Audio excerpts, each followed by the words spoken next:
Welcome back. In this lesson, we'll solve the famous staircase problem.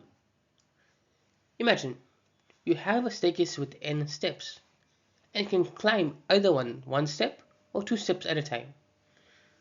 The question is, how many distinct ways can you reach the top?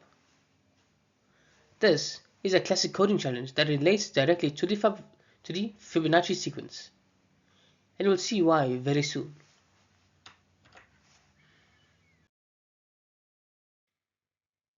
So here's the setup.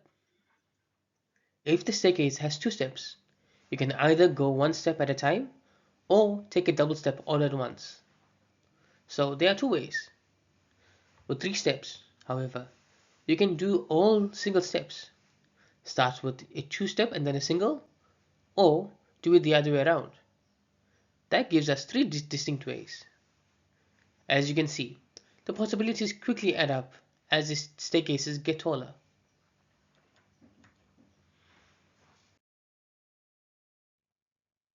Here's the code. We're essentially calculating Fibonacci numbers. Why? Because the ways to climb stairs follow the same pattern.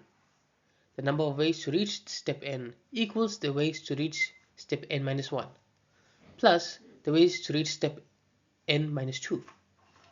That is exactly how Fibonacci works. We just use two variables to track and update the sequence until we reach our target step.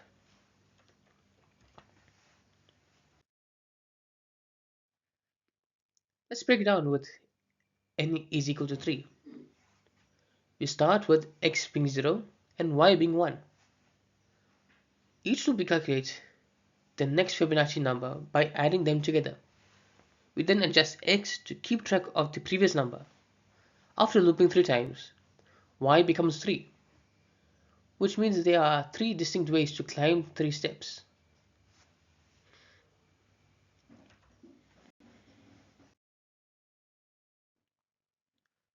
Looking at the examples, with 2 steps, you get 2 options.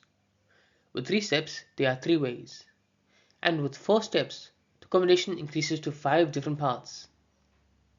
Notice how this matches the Fibonacci sequence exactly, 2, 3, 5, and so on.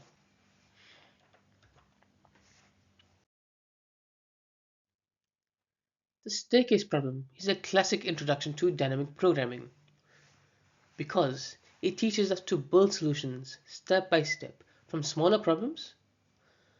Beyond theory, this logic is used in games or simulations where movement options combine in different ways. It is also a great exercise for sharpening problem-solving skills.